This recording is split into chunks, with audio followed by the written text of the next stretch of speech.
I guess I need to come on the screen. Hey y'all, hey y'all, hey y'all. How y'all doing? Look, I just got a little discombobulated. Y'all know I'm doing this Free Texas campaign, Voices from Behind the Wall. So sometimes I get these calls and like I just got thrown off. I just I'm getting ready to allow one of our guests to come up and share, and he just informed me of something that happened there.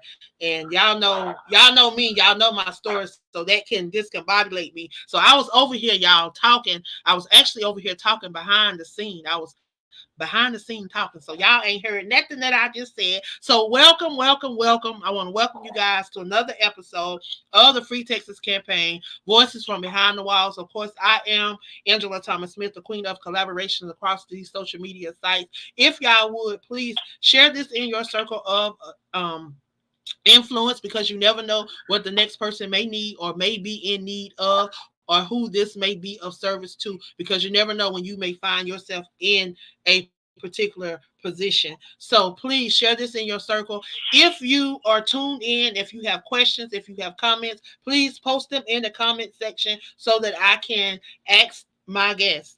I am going to move out of the way and allow my guest to come up and introduce himself. If you would, the floor is now yours. How y'all doing, everybody? Good morning. My name is Mike Herrera. I am currently serving capital life sentence at the McConnell unit in Beeville, Texas. My case stems from 1994. I was 17 years old when my crime was committed, and I've been locked up ever since. I was convicted under law parties in Bear County in San Antonio, where upon appeal, writ of habeas corpus and everything was denied upon me. You know, there's different circumstances that come with financial burdens on my family and on myself and everything. So I've been here. I spent my entire more than half of my life in prison. I've been here for 26 years. It's going on 27 years flat in January the 10th. And, you know, coming to prison at a young age, you see a lot of things that have changed. And there's a lot of injustices that happen in here because outcries that we do to the administrations and the officers, sometimes they go upon deaf ears. And when they go upon deaf ears, it's every man for himself. And I got into the system when I was 19, 20 years old. So this was in the 90s. So there was a lot of fighting and there was a lot of rapes and things that happened in here that, you know, went all on deaf ears because we would ask administrators for help, and they would their good response was, "Hey, go handle your business. You're a man. You're in prison now. You're in the big house." And you know that turns a person from being an innocent-minded. Yes, I committed a crime and whatever happened, but it turns you into a monster within yourself because you're dealing with people that are all criminally minded. And this administration, the administration, TDC period doesn't help much. And being where I am now, and at this point in my career in prison, it's been worse because there's been a lot of budget cuts and everything. So we're eating less than we were before. And there's a lot of people that turn to, you know, the alternative. And as I was explaining to Angela right before we went live, there was a suicide this morning. And a guy did successfully commit suicide, which is sad because I knew the guy. They called him Arizona, and this was out in the dorms. And it's saddening because we're so short of staff. TDC around, all TDC is so short of staff that they don't have nobody to really do their round and, you know, solicit little conversations with us about what's going on or what's happening within someone because there's simply nobody to talk to. In regards to that, I am a peer educator here at the unit, and I speak on the awareness of K2. And even when I go and speak to people and teach classes on K2 awareness and the dangers of it, I've spoken to the wardens and tell them, hey, this is what's going on. And sometimes most of the time the response that we get is, well, you need to get with your captain and get with this person and get with that person. And it's like, again, it's like a circle. But there's some of us in here that do the best that we can to help people in here. But it's hard for us because a lot of us don't have family out there that helps us. You know, we need people to help us advocate, you know, and here the outcry is they don't want to change laws. They don't want to do this. They don't want to do this. And we have to get involved. We have to get our families involved. We have to get everybody involved to make some type of change for all these injustices that are happening, because there's kids that are coming to maximum security prisons. Where I'm at the William G. McConnell unit, where it's a maximum security prison, where we're actually getting kids that are 18, 19, 17-year-olds that are coming here, and they're getting abused in different ways, whether it's verbally, whether it's sexually, or whether they're getting beat on and stuff like that. They just don't have the manpower to sustain the person's safety. So again, we become a society where every man for himself, and it's like we're living in a third world country, because there's times where our power goes out for a couple of days, or we don't have any water for a couple of days, and it's sad because there's some of us that, we have families that are stable, and we're fortunate enough that they send us a little bit of funds, and we share with whoever we can.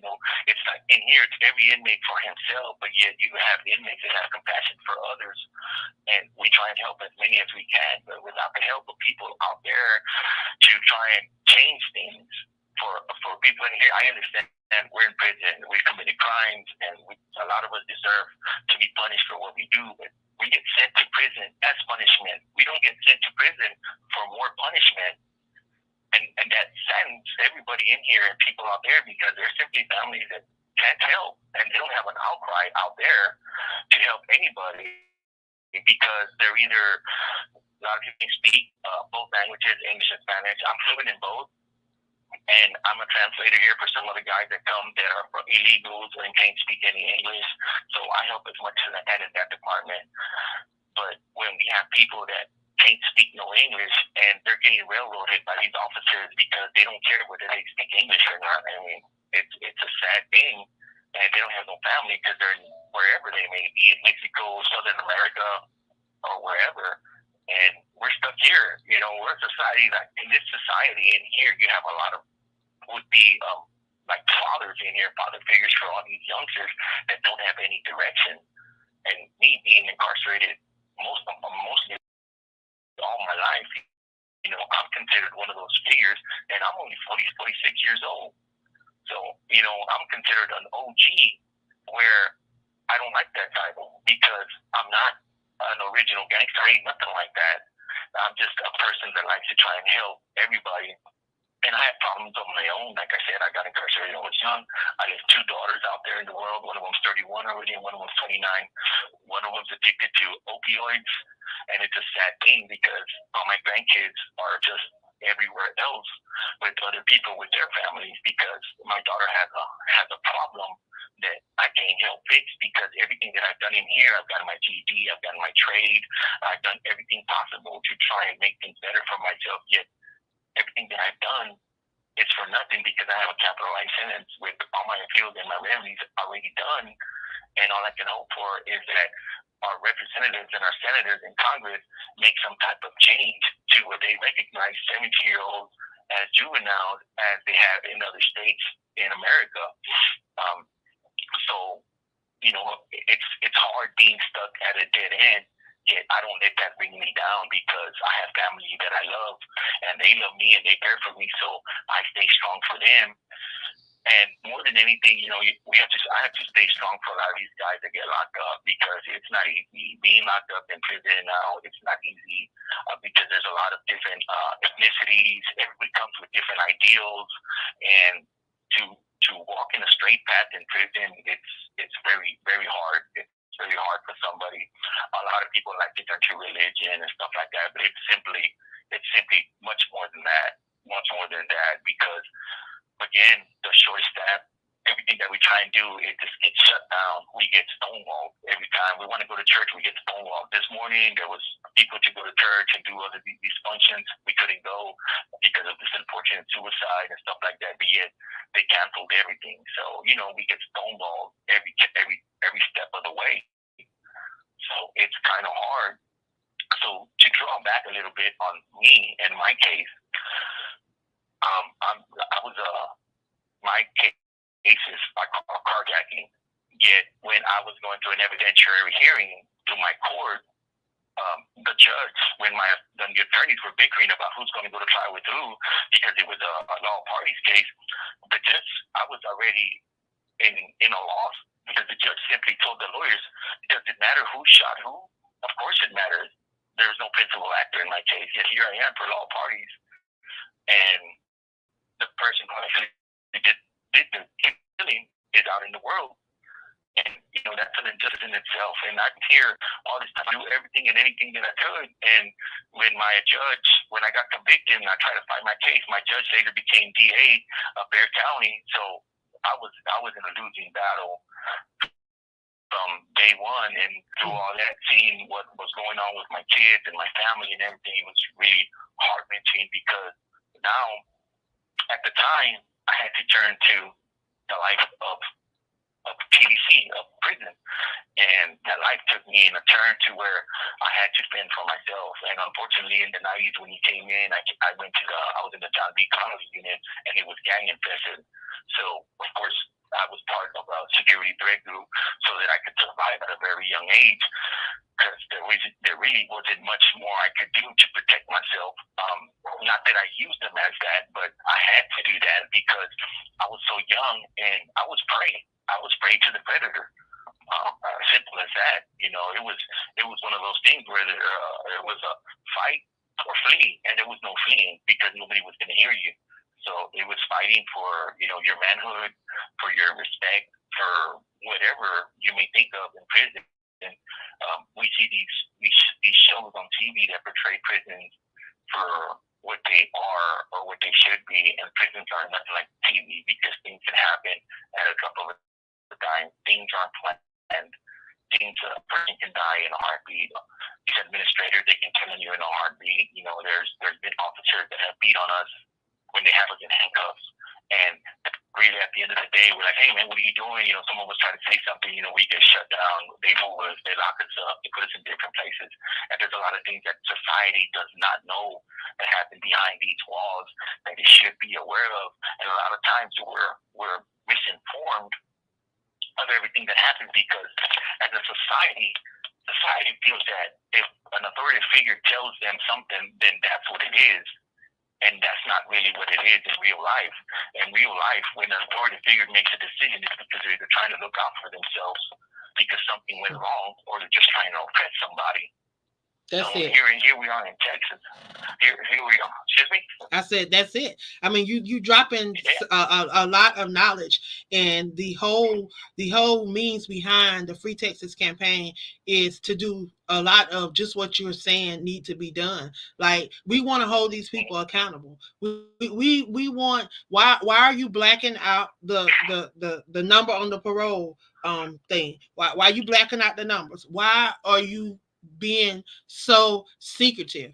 Where's the transparency in all of this that they're doing? There is none, because there's evidently a lot that need to be covered up, and they're covering up a lot, and it's sad. And it's sad, and you're right, and you're definitely right.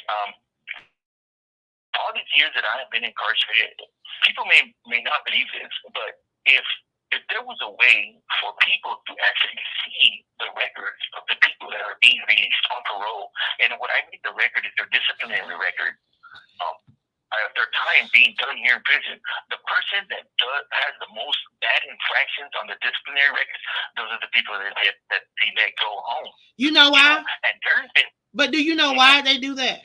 This is something that a couple of us have talked about. A couple of people that are currently incarcerated and have been incarcerated there at TDCJ for 20 to 30 years. You're talking about people that have been there and have seen this and witnessed just what you're talking about. This is the same thing that I'm getting across the board. And this is coming from different people at different facilities that do not know each other. These people do not know each other. And for y'all to be saying the same thing, I know what you're about to say. If you go back and you look at their records, you're going to see that they have more disciplinary cases. They're getting out. And you know why they're doing that? Because they know that a lot of these people that have all these disciplinary cases, they're going to offend again and they're going to come back. And when they come back, they're not going to go home no more. And they're going to be able to get that free label for the rest of their lives. And that's what they're betting on. That's what they're packing on. They want to release the ones that they know going to commit crimes and come back. They don't want to release the ones that they don't think is going to reoffend, because then it will block their money. It will block their what they got going on. See, this is a multi-billion-dollar industry. Prison system is a multi-billion-dollar industry. These people are making and pocketing so much money to it's ridiculous, and it's all about money to them. They don't care nothing about the inmates. They don't care nothing about your human rights. They don't care nothing about just your simple essentials of life, the simple things that people should have to survive. They don't care, because it's evident by the food that they serve. A slap, a piece of bread with peanut butter in the middle and call it a sandwich. Put soup on some bread and call it a sandwich. A piece of pancake or a piece of cornbread or a piece of meat, and then you throw it in a sack and you do all this. No, this is what you're doing. That's what you do to animals. These are people. And see, the state of Texas have this thing where they do not believe in rehabilitation. They do not believe that you can be rehabilitated. So they are not going to put in place things that will help you to be rehabilitated. They want you to have to rehabilitate yourself. And that's been the norm. That's been what has been going on across a lot of these institutions within the TDCJ. Every person that have come on this show, they had to rehabilitate themselves. They had to find ways to rehabilitate themselves. They went to school. They tried to do this, and then a lot of them, they've taken the schooling. They've taken the trades. They've taken those things that would help them to be productive citizens, to re-enter society. They've taken it out. They only have it in certain facilities. They only do this in certain facilities. So what about, and then why is stuff only done at certain facilities? Like our facilities, everybody deserves a chance. Everybody deserves a second chance, because if the truth be told, a lot of these people that are walking around here free should be behind prison walls. You know, it's because of grace and mercy that a lot of us did not end up in prison. But if you and I keep telling people, it's gonna take these families. That's why I'm urging everybody that come on this show. I want you to have a family member contact me, because we're gonna have to go down to that state house, those capitals, and march on those steps, and stand on those steps and hold those signs. Go knock on some of these DA's offices. Go knock on the governor's office and demand that the Department of Justice come here and evaluate. I'm willing to come from South Carolina to Texas to do this, because enough is enough. Yeah, and yes, enough is enough. And you know what we try and do here, like it's good that you touched on us rehabilitating ourselves, because that's basically what I had to do. I had to rehabilitate myself all the way, and you know, a lot of times things don't change until it happens to somebody that's up there that has political power and things like that. That's just the way it is. That's just the way of life here in Texas. Because if something happens to one of their family members, then things change. Other than that, nothing really changes. It's all the same. It's a cycle. I mean, I've been in prison with guys that, you know, and I still keep in touch with them, that were incarcerated 20 plus years, and they were denied parole because they said that the nature of the crime is never going to change, because that's what you were convicted for. But yet, for parole to use that excuse of the nature of the crime, you're getting a set off, a year or 2 year set off. Come on. But you look at the people. Look at the people that head the parole board. What are they? They're former TDCJ officers. They're former police officers. They're former DAs, former prosecutors, former judges. That who holds up the parole board. What about the psychologists? What about the mental health specialists? What about the community activists? What about those people that actually that run the paroles, that actually monitor the parole system? Why can't these people sit on these boards and say, okay, well, this has worked? Because they're out there working with Yeah. these people. They're out there working with Yeah. these programs. These are, and they need to reevaluate. And this got to come from the government, because your governor, he's changed the way that the parole board is set up. He did that. And if Yeah. you look They at sure did. some of the other states and how their parole board is set up, even back to, you mentioned that you was a juvenile. You go back and you look at the different things that have transpired over the years concerning juveniles. If other states can pass laws that say that, hey, this was a child, and up until they turn 25 or 21, whichever one that scientifically have been proven that these kids are not capable or rational enough to conceptualize what they have done. It has been proven. The state of New York is one of those states that have took on that juvenile law, and a lot of these people are coming home that were convicted as juveniles are now coming home.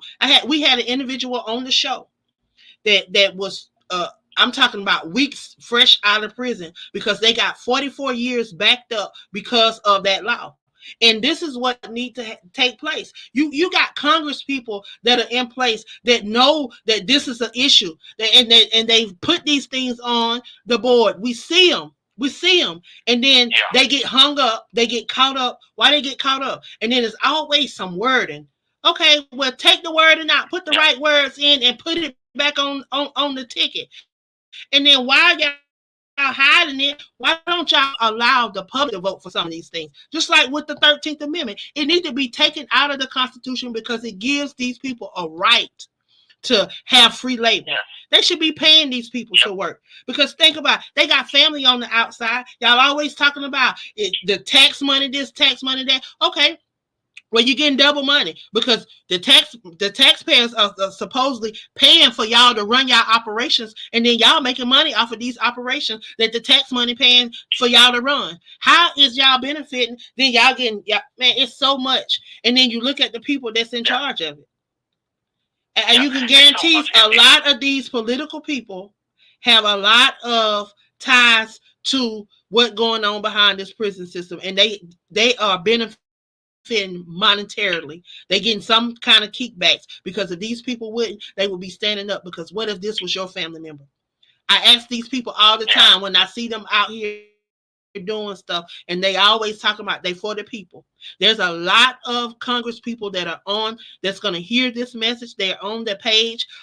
Carlos Sherman, he follows the Free Texas campaign, has liked some of the stuff. We need him to stand up and do something about this stuff. We need him to stand up and expose the corruption that is taking place in the state of Texas. And there's so many people. We need the citizens to stand up. Allow your voice to be heard. Don't sit quiet. Go vote in these these local races when they have different things on the ticket. Vote and allow your voice to be heard. Not only that, come to these capitals. Express your right to express. You have the right to speak out. You have the right to make sure that these people are doing what they're supposed to do. Call for transparency. Call for these people to be accountable. Just like they acquitted Paxton. That man should have never been acquitted. Should have never been No. acquitted. He should have been impeached and out of office. Texas. That's what needed to have been That's done. Texas for you. That's Texas for you. The thing has come on the ballot since 2013 for them to change the law a little bit for the 17 years for the juvenile, but it's always stonewalled by wording, as you said, by me. And here's the thing: is that their lawmakers, they're put in place to change laws as the law should be fit to be changed, not to use their emotions to change the law or to sway votes from other congressmen or congresswomen that are up there. And what's happening nowadays is that our representatives are using their personal emotions to dictate how another senator or Republican or representative makes their vote. And that's simply not fair. That's not what our democracy was made upon. Our democracy was made upon to make decisions for the people that were of sound mind and would not use emotion, yet use the law that's in place to make things right. But everything has flipped. Democracy is run on emotion now. Everything is run on emotion, and that's not fair for the people here in Texas because we're never going to get anywhere. We're never going to get anywhere. They're worried about the immigrants coming in from Mexico. They're worried about all this other stuff that's happening. Yet there's a problem here because people are dying. People are malnourished. People don't get no medical attention. People commit suicide. People steal from other people. There's a lot of stuff that's happening that they're just turning the blind eye. Yet they can make that change, but because of their emotions, their emotional ties to whatever the situation is, gets in the way and sways other people to do their bidding. And that's what happened this last time when Congress went into session, where the juvenile law almost passed. Yet Thomas, I think her name was, she came in and she was saying, "Oh no, I'm for the people. I'm doing this," and she put her heart into it and emotion, not by what the law states, but by how she felt. And it swayed everybody in the other direction. And as you said earlier, they were stonewalled. It didn't go anywhere. They said because of the wording. And here it is. We were juvenile, and I understand. I should pay my time for the crime that I did. But they were putting us to do 30 years flat before we come up for parole. For a combination, it's been 20 years flat. So it's one of those things too, where it's like, you fought it with all your emotion, and you got all these people behind you because of emotion, and not because of the law. And what the Supreme Court has already ruled, that a 17-year-old is a juvenile, yet because every state is sovereign, Texas is holding on to that sovereignty and not changing the law because it doesn't benefit them in any way. Because if they do change the law, there's going to be a lot of people that are up for parole and they get to go home. And as you said, it's a money issue. The money issue, and it wants to launch every money that they can hold on to. I mean, we're living in the dorm that I live in. There's pipes that are literally wrapped around with string. Yet where is all the money for the maintenance to fix it so we can live right? We're living in a third world country in here, yet nobody knows, and our outcry goes upon deaf ears. So yeah, because they don't respond. You right. They don't respond. You reach out to Congress people. They don't respond. You reach out to Brian Collier, who's the executive director of TDCJ. They don't respond. Yeah. And it's an issue. And like I said, the Department of Justice is need to come in and need to do a clean sweep. I'm talking about they need to clean up these prisons. They need to make these prisons habitable, because where you're at is not the only one. You talk about the women's prison, Hobby. You talk about the Hobby unit. The young lady say it smells straight like sewage. She say it's mold everywhere, and I mean it's just it's sickening and it's sad. She said it's in the summertime. Now, this is what's sad. In the summertime, she say, if you want cold water, she say, you got to drink out the toilet. Now, who? That is sad. Like, something that is beyond humane. Well, with your 1 minute, I want you to put a plea out to the people before it hang up on you. Please, plead to the people. Everybody that's out there that's listening to me and listening to us in this podcast, please take heed to all of your politicians, all your lawmakers, and please go out there and vote. The only way to make a change is for you to go out there and vote and really get informed of what's going on. This year is just the tip of the iceberg. Y'all can get well informed on the phone, and your apps and everything. Please help as many people as y'all can, because not everybody deserves to be treated in the way we have been treated all these years in prison and TDC. And I thank all of y'all for listening to me and to Angela, and I thank you for this opportunity. Thank you, and you're welcome back anytime. Okay, thank you. Have a good day. All right. Well, I want to thank you guys for tuning in once again. Like I say, I'm going to be bringing these shows to you guys as often as these individuals can come on and share. Like I say, I have about 45 individuals that has a story, and you're going to hear the similarities, things that have happened within the judicial system, and things that are happening in behind the walls once they get in the judicial system. Y'all, we have to stop this corruption. And it has to stop now. It's been going on for decades. And it's time for people to take notice. It's time for people to stop turning a blind eye and a deaf ear to what is happening right before you in plain sight. It's time to wake up. It's time to be that change that you desire to see in this world. So I encourage you, I implore you to get involved in the Free Texas campaign. Get involved. Even if you're not in Texas, you can play a part. You can help us write the governor. You can help us write the congressman. You can help us write the representative. Not only that, you can write these inmates and find out where they are, what's going on, and how you can better assist them. If you don't want to go through me, you can connect with them. But most importantly, y'all, we have to speak up. When we see something, we have to do something about it. Be that change that you desire to see. I am the queen, and I'll be back, y'all. I have 2 more interviews on today. We have one that's going to be starting at 12:45 in 5 minutes. So y'all come back if you can. If you would, please share this in your circle of influence.